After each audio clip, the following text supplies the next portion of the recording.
आज शाळेला सुट्टी भेटल्या कारणाने आम्ही एक छोटीशी पावसाळी भटकंती करायचं ठरवलं.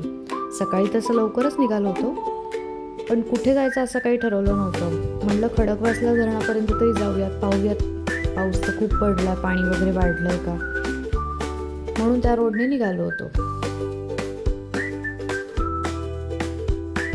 NDAच्या रस्त्यावरून जात असताना एक छोटंसं झाड आमच्या गाडीसमोर कोसळलं. सुदैवाने आम्ही थोडक्यात वाचलो. काही वेळ गाड्यांची तिथं गर्दी झाली, पण एका बाजूने रस्ता मोकळा असल्यामुळे पुढचा प्रवास आम्हाला करता आला.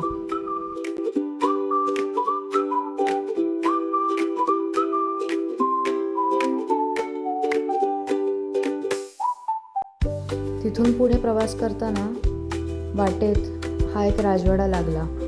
राठोड म्हणून कोणीतरी आहेत, त्यांचा तो असल्याचं माहिती मिळाली. पुढे पानशेतचा रस्ता आम्ही धरला. जाताना वाटेत पाटावरचं पाणी दिसत होतं. शेतामध्ये पाणी साठलं होतं. शेताला थोडक्यात नदीचंच स्वरूप आलं होतं. ओढे भरून वाहत होते. मन अगदी प्रसन्न झालं होतं. सगळीकडे हिरवाई पसरली होती. आता पावसाचा जोर थोडासा कमी झाला होता, पण हवेमध्ये गारवा होता, त्यामुळे छान वाटत होतं.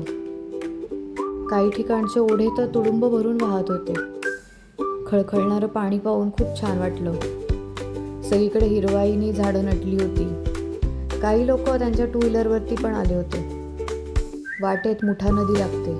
मुठा नदीचं पात्र तर खूप भरलेलं होतं. वरच्या भागात पाऊस खूप झालेला दिसत होता. पाण्याचा रंग काहीसा चॉकलेटी झाला होता, कारण त्याच्यामध्ये माती मिसळलेली दिसत होती. रस्त्याच्या बाजूने कचराही खूप पडलेला होता बरं का. पाहून थोडंसं वाईट पण वाटत होतं की लोक का निसर्गाच्या ठिकाणी असे कचरा आणून का टाकतायत. शेतांना तळ्याचं स्वरूप आलेलं दिसत होतं. भातशेती पाण्याखाली गेलेली दिसत होती. धुक्यांची चादर, हिरवीगार शेतं, रस्त्याच्या कडेला वाहणारं पाणी आणि सतत बरसणारा पाऊस प्रत्येक क्षण मनाला शांत करणारा होता. आता आम्ही पुढचा रस्ता तर धरलाच होता. वाटेत आम्हाला कातकरी लोकांची घरं दिसली. तुम्ही पाहू शकताय कातकरी लोकांची घरं कशी दिसत आहेत ते. कातकरी समाज हा शक्यतो करून मासे विक्रीचा धंदा करतो. त्यावर त्यांची उपजीविका चालते. यांची घरं छोटीशीच होती, पण त्यांची साध्या जीवनशैलीची जणू साक्षच देत होती. शहरांच्या गोंगाट्यापासून दूर निसर्गाच्या सानिध्यात त्यांचं जगणं वेगळाच अनुभव देऊन गेलं. तिथून पुढे आम्ही कादवे घाटात जायचं ठरवलं, कारण पानशेतचा रस्ता हा बंद होता. तिथे पुलाचं काम चालू असल्याचं कळलं. त्यामुळे आम्ही मार्ग बदलला आणि कादव्याच्या दिशेने गाडी आमची वळवली. तिथेही निसर्गाचं वेगळं रूप अनुभवता आलं. शांत आल्हाददायी वातावरण मनाला वेगळाच अनुभव देऊन जात होतं. इथे जरा पावसाचा जोर जास्त होता बरं का. आपल्याकडे जेवढा पाऊस पडत नाही ना, त्याच्यापेक्षा जास्त पाऊस इथे पडतो असं कळालं. इथे खूप शांतताच होती. रस्त्यावरती फारशी गाड्यांची वर्दळ दिसत नव्हती. आजूबाजूला छोटीशा टपऱ्या होत्या चहाच्या, आणि आजूबाजूला पाहिलं तर तुम्हाला काहीशी घरंही दिसतील, पण खूप अंतरावरती इथे घरं दिसत होती. जवळपास मनुष्यवस्ती फार कमीच होती इथे. या वाटेने जाताना एक गुराखी दिसला. त्याच्यासोबत त्याच्या म्हशी होत्या. बाकीच्या म्हशी या रानातून जात होत्या, पण ही एकच म्हैस रस्त्याच्या मधून चाललेली दिसली. तिच्या डोक्याला तर चिखल लागलेला दिसत होता. आणि या घाटातून जाताना आपल्याला गुंजवणी धरणाचा काहीसा भाग दिसतो. पाणी दिसत नव्हतं तिथे, सगळं तळाला गेलं होतं, पण काही लोक तिथे मासे पकडायला आलेली दिसली बरं का. आता पुढे जाताना हे रस्त्यावरती शेतातलं पाणी आलं होतं. तुम्ही पाहू शकताय शेती किती भरून वाहत होती ते.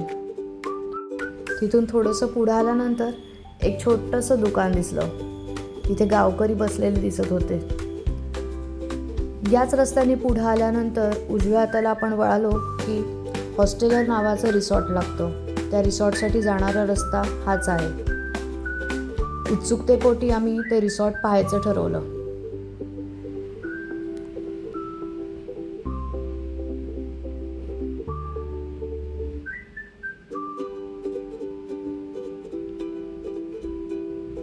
रिसॉर्टला जाण्यासाठी आपल्याला घाट माथ्यावरून जावं लागतं.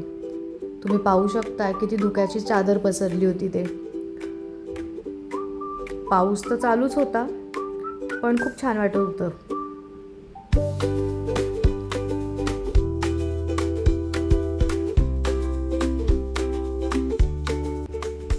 थोडंसं अंतर पुढे आल्यानंतर आपल्याला हॉस्टेलरचा बोर्ड दिसतो. प्रशस्त असं गेट आहे. त्या गेटमधून आपण एंट्री केल्यानंतर समोर त्यांचा रिसेप्शन एरिया आहे. पार्किंगची पण सोय छान आहे इथे.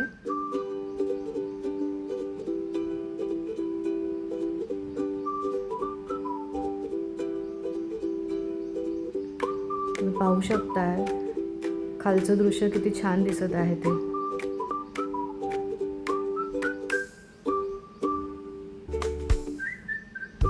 हा समोरचा जो आहे तो त्यांचा डायनिंग एरिया आहे. आणि या रूम्स आहेत ज्या पाईप सारख्या दिसत आहेत त्या. जाणार आहोत आपण तिथे. थोडासा जरा धीर धरा.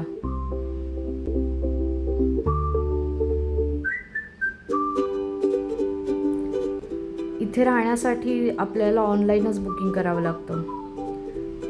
आणि आम्ही इथे जेवण्यासाठी म्हणून थांबणार होतो, पण इथे विचारल्यावरती असं लक्षात आलं की इथे फक्त व्हेजच जेवण मिळतं, नॉनव्हेजची सोय नाही. हा या रिसॉर्टचा छोटासा स्विमिंग पूल आहे, पण स्वच्छ होता. तुम्ही पाहू शकता. रिसॉर्ट हे डोंगरावरती आहे, त्यामुळे खालचं सौंदर्य खूप छान दिसतंय निसर्गाचं. हा इथे त्यांचा मेनू बोर्ड लावला आहे, त्यांचा मोबाईल नंबर दिलेला आहे रिसेप्शनचा. हा दादा आम्हाला रूम दाखवण्यासाठी घेऊन चालला आहे आता.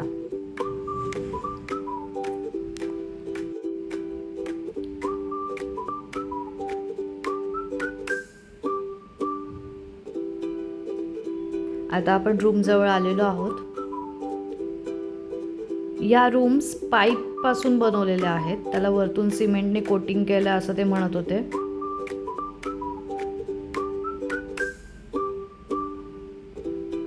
थोड्याशा युनिक आहेत. वरतून तुम्ही पाहू शकताय कसं दिसतंय सगळी आजूबाजूचा निसर्ग.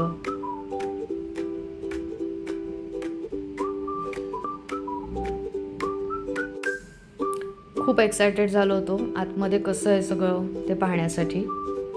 फायनली त्यांनी दरवाजा उघडून दिला आपल्याला. आता आपण पाहू शकतो. छानसा बेड आहे, पिलोज आहेत, केटल दिला आहे, कप्स आहेत, वॉटर बॉटल आहे, AC आहे, फॅन आहे, टॉवेल्स दिलेले आहेत. तशी रूम बऱ्यापैकी क्लीन होती. कपलसाठी हे बेस्ट आहे. फॅमिली म्हटलं तर थोडंसं कंजेस्टेड होऊ शकतं.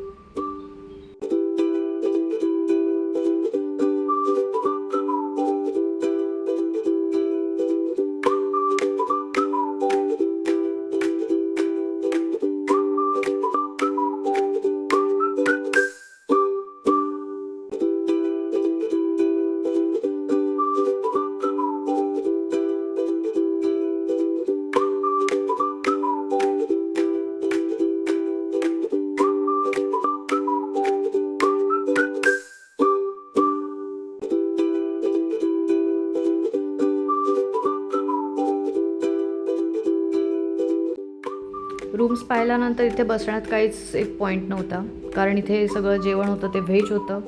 त्यामुळे आम्ही इथून जाण्याचा निर्णय घेतला. वाटेत आम्हाला मेंढ्या दिसल्या. त्यांच्यासोबत त्यांचा एक राखणदार कुत्राही होता बरं का, जो त्यांच्यावर खूप लक्ष ठेवून होता. तिथून गाडी जाताना त्याचं सगळं लक्ष आमच्याकडेच होतं. पाहिलात का कसा पाहतोय. पण मेंढपाळ कुठे दिसला नाही. तिथून पुढे आम्ही अजून एक रिसॉर्ट पाहायचं ठरवलं. त्या रिसॉर्टचं नाव आहे कपिवाना. तिथून थोडंसं एक 10 मिनिटाच्या अंतरावरती आहे. इथून जाणारा रस्ता हा थोडासा असा खाली दरीत उतरल्यासारखा आहे, कारण हे रिसॉर्ट थोडंसं खाली आहे, पायथ्याजवळ आहे.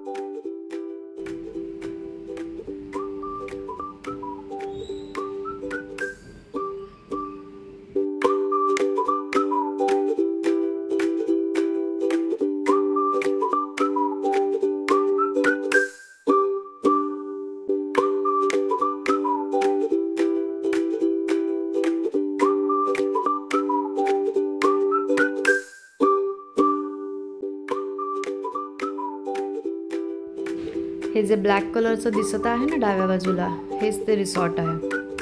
आम्ही आतपर्यंत नाही गेलो कारण उशीर झाला होता, आम्हाला भूक पण खूप लागली होती. परत आता आम्हाला हॉटेल शोधायचं होतं कारण या भागामध्ये फारशी अशी हॉटेल्स नाही आहेत चांगली. त्यामुळे आम्ही वरतून जेवढं कव्हर होईल तेवढंच कव्हर केलं. इथून धरणाचा परिसर दिसतोय.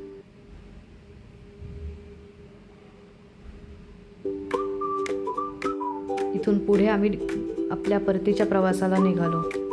वाटेत खूप पाऊस लागला, इतका की समोरचं बऱ्यापैकी काही दिसतच नव्हतं.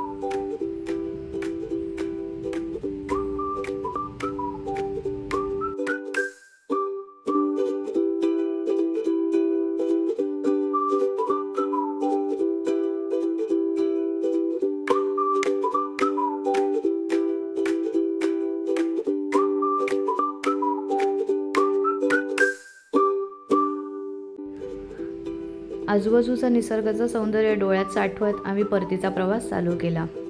वाटेत आम्हाला ही बदकं दिसली. हे पण एक रिसॉर्टच आहे, याचं नाव नाही आम्ही पाहिलं. परत गुराखी, परत म्हशी.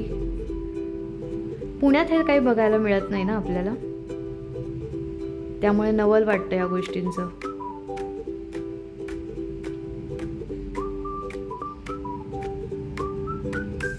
या लोकांसाठी हा पाऊस काही वेगळा नाही आहे, कारण इथे हा नेहमी असाच पडतो. आपल्यासाठी हा वेगळा आहे.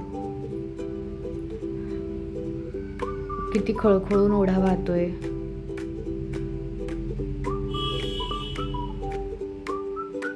आता आम्ही प्रथमेशला जाण्याचं ठरवलं, कारण वाटेत एकही आम्हाला छानसं हॉटेल भेटलं नाही. मग खडकवासल्याच्या बॅकवॉटरच्या रोडने आमचा प्रवास चालू झाला. इथे लोकांची प्रचंड गर्दी होती. काही लोक कणसं खाण्यासाठी थांबले होते, काही लोक फोटो काढण्यासाठी थांबले होते, काही लोक त्या पाण्यात तिथे खाली त्या खडकावरती उतरलेलेही दिसत होते. मला एक कळत नाही काय एवढी रिस्क घेतात हे. चुकून पाय घसरला, पडले, झडले तर कोणी सांगितलं डोक्याला ताप करून घ्यायचा. जेवढं लांबून सौंदर्य बघता येईल तेवढं घ्या ना तुम्ही आनंद.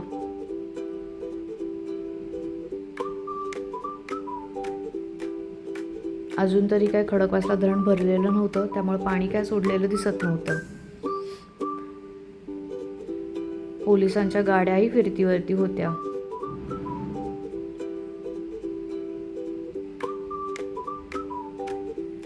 असाच प्रवास करून करून आम्ही पोचलो शेवटी प्रथमेश हॉटेलपाशी.